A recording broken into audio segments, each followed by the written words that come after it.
안녕하세요. 바쁜 직장인 제로입니다. 오늘은 논리회로 디지털공학 10강입니다.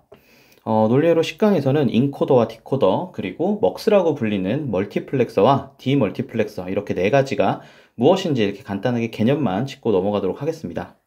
자, 먼저 인코더입니다. 인코더 이제 읽어보면 여기 코드라고 되어 있는 게 사실 암호라는 뜻도 있잖아요. 그래서 en이 붙으면 무엇을 뭐 만들다, 어떻게 하다 이런 의미라서 부호화하다 라고 이제 인식이 되면 되는데, 한글 뜻 읽어보면 부호되지 않은 입력을 받아서 부호화된 출력을 내보내는 신호를, 그러니까 그런 것들을 내보내는 회로 이렇게 되어 있는 거죠. 괄호 안에 지금 보면 2의 n개의 인풋이 있고 n개의 출력이 있다 이렇게 되어 있네요. 지금 예제에서는 2의 n개의 인풋이 지금 4개죠. 그러니까 n은 2가 되겠네요. 출력은 2개고 인풋은 4개다 이렇게 됩니다. 인풋이 D3부터 D0까지 있고 아웃풋은 B1, B0 이렇게 있습니다.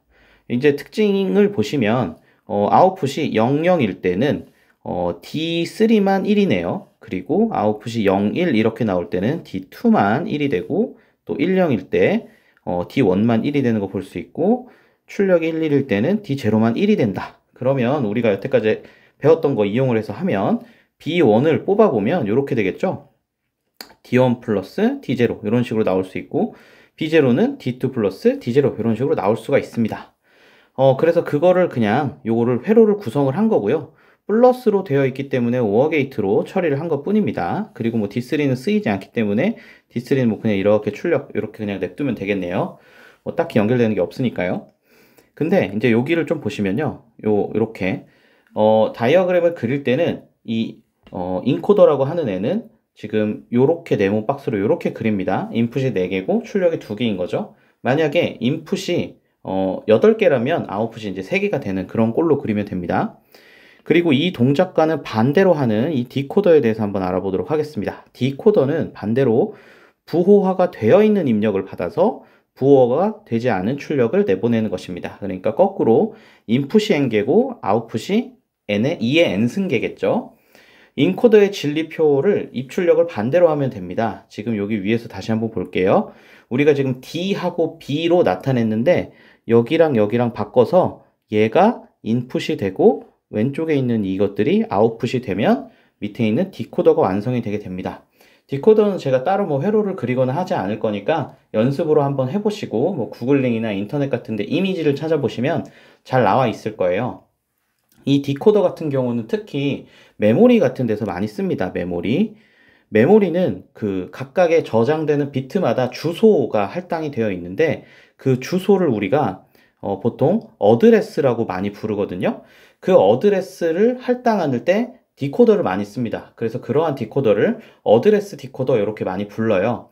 지금 여러분들이 많이 알고 계신 메모리가 보통은 D램이라든지 뭐 낸드 아니면 뭐 S램 뭐 또 차세대 메모리들이 많죠. 그런 것들이 있을 텐데 그런 모든 것들이 접속하기 위한 주소가 존재하고 그 주소를 디코딩해주는 주소 디코더, 어드레스 디코더가 존재한다. 그런 것들이 이제 명칭을 좀 이렇게 보면 메모리 셀이 이제 이런 식으로 있을 때 요쪽에 붙는 애들은 우리는 X덱이라고 부르거든요. 여기 DC라고 불리는 덱이 디코더의 DC예요. 그리고 여기는 보통 뭐 Y덱 뭐 이런 식으로 부릅니다.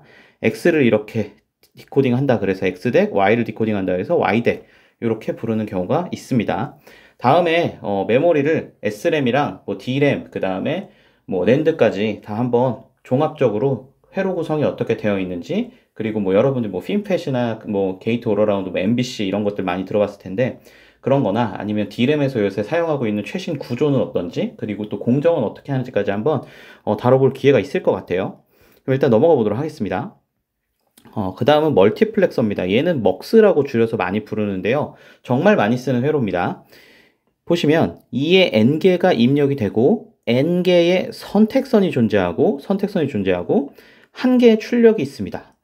입력이 여러 개인데 선택선에 의해서 출력이 어떤 걸로 결정이 될지를 이제 선택선이 이제 선정하는 그런 것들이거든요. 여기 이제 예제를 하나 보시면 2개가 입력되고 하나가 출력되는 먹스를 설계할 때는 이 시그널이 지금 여기 I0, I1 이렇게 2개가 있죠. 2개가 있을 땐 셀렉트 단자, 이게 셀렉트 단자예요. 선택선이 1개만 있으면 됩니다. 예를 들어서 이 선택선이 가질 수 있는 값이 0일 때, 0일 때는 이 y 출력을 이렇게 연결합니다. 그러니까 0일 때는 y에 i0가 나온 거겠죠. 만약에 얘가 1이면 얘는 지워지고 y 출력이 i1과 연결이 되게 됩니다. 그걸 진리표로 그려놓은 게 요거고요. 요걸 이제 회로로 좀 이렇게 바꿔보면 여기 다시 볼게요. 여기 지금 y가 이런 식으로 표기가 되어 있어요. select가 만약에 얘가 0일 때는 i0를 가지고 오고 얘가 1일 때는 i1을 가지고 온다 이런 말인데 우리 여기 사용된 AND 게이트 있죠? AND 게이트 진리표 좀 그려놓고 시작하겠습니다. 인풋이 A고 출력이 Y인 AND 게이트 같은 경우는 0001, 1011에서 0001이죠. 근데 여기서 특징을 잘 보면 한쪽 입력이 1일 때, 한쪽 입력이 1이 되면 나머지 한쪽 입력과 똑같은 신호가 출력에 나온다. 자, 그러면 우리 S가 0이라는 값을 일단 가질 때 생각해 봅시다. 이 값이 0이라는 값을 가지면 여기 0이 전달되고 여기도 0이 전달되죠. 얘가 0이 되고 얘가 1이 됩니다. AND 게이트의 하나의 인풋이 1이 되면 이 나오는 아웃풋의 경우는 i0의 값이 그대로 나온다라는 게 여기서의 사용 포인트입니다. 키포인트입니다. 자, 만약에 이 값이 1이 되면 여기가 이제 1이 되는 거죠. 그리고 얘가 이제는 1이 되고 여기가 1, 얘는 0이 돼서 이제 막히는 거고 얘가 1이 되면 얘도 마찬가지로 AND 게이트는 한쪽 입력이 1이면 또 다른 한쪽의 입력이 그대로 출력으로 간다 요거죠.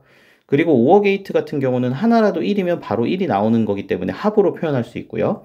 그래서 멀티플렉서 2 곱하기 1 먹스는 다음과 같이 설계를 할 수 있는 것입니다. 이해가 안 되셨으면 천천히 한번 몇 번 돌려보세요. 금방 이해가 돼야 되거든요. 자, 그 다음은 디멀티플렉서입니다. 아까는 우리가 멀티플렉서는 입력이 여러 개인데 어떤 입력을 선택해서 아웃풋이랑 연결해 줄까 이런 걸 고민했다면 반대로 디멀티플렉서, 디먹스라고 하는 애는 입력은 하나인데 어느 출력 단자에다가 연결해 줄까 하는 거거든요. 그러니까 출력은 4개일 때 입력은 이제 항상 1개가 되는 거죠. 그러면 어느 출력 단자로 선택을 해줘야 되는 건데 출력이 4개이기 때문에 select는 2비트가 필요합니다. 그래서 라인이 2개고 여기 보시면 00일 때는 D0, 뭐 01, 10, 11일 때 각각 이렇게 D1, 2, 3 이렇게 되어 있습니다. 얘는 설계가 어떻게 되는지 한번 봅시다. 얘도 보면은 사실 아까하고 똑같아요. 결국은 AND 게이트의 특성을 이제 사용을 한 것인데 여기 같은 경우는 인풋이 3개네요. 그쵸? 어쨌든 중요한 건 예를 들어서 AND 게이트가 입력이 1일 때 이 인풋 AND 같은 걸 얘기하는 거예요. 인풋이 2개인 AND 게이트는 하나의 입력이 1일 때 또 다른 하나의 입력이 그대로 출력으로 연결된다죠. 근데 여기서는 지금 3인풋 AND를 썼어요. 그러면 3인풋도 한번 우리가 진리표를 구해 봅시다. 그러면 000, 001, 010, 011, 100, 101, 110, 111 이렇게 8개죠. 근데 결국은 AND 게이트 같은 경우는 어떻게 되냐면 출력이 다 1일 때만 1이 되게 되어 있죠. 그러니까 전부 다 0이에요. 전부 다 0이고 여기 하나만 1이 되어야 합니다. 자, 그러면 잘 보시면 2개가 1일 때를 한번 살펴보자고요. 2개가 1이면 나머지 하나가 그대로 출력된다. 이해가 되시죠? 그러니까 AND 게이트 특성은 이런 거예요.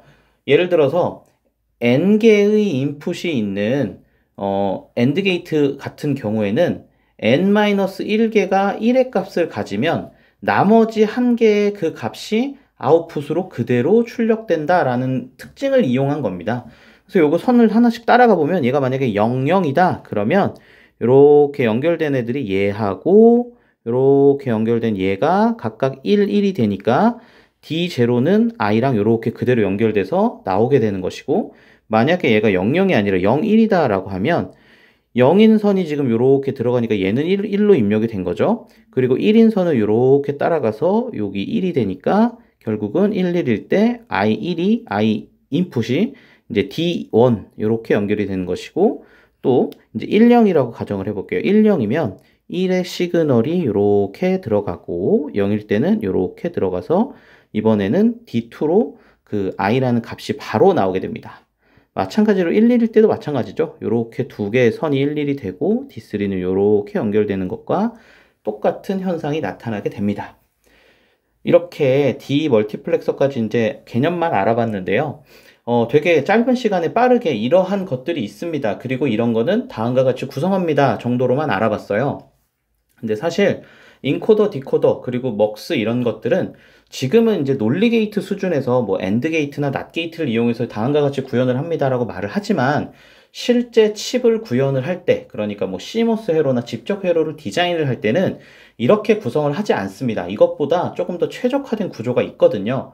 근데 그거는 여기서는 우리가 좀 다루기가 힘들고 뭐 VLSI나 그런 직접 회로 설계 이런 걸 좀 배워야 되거든요. NMOS랑 PMOS 이런 것들을 구성해서 만들어낼 수 있기 때문에 이제 그거에 대한 자세한 내용은 제가 그 VLSI 설계 이런 과목을 또 운영을 할 예정이니까요. 거기서 조금 더 자세히 알아보고 오늘은 인코더, 디코더, 그리고 멀티플렉서, 디멀티플렉서가 이러한 역할을 하는구나. 그리고 이런 식으로 구성을 해서 동작을 시키는구나 정도만 이해하고 계시면 좋을 것 같습니다. 오늘도 들어주셔서 감사합니다.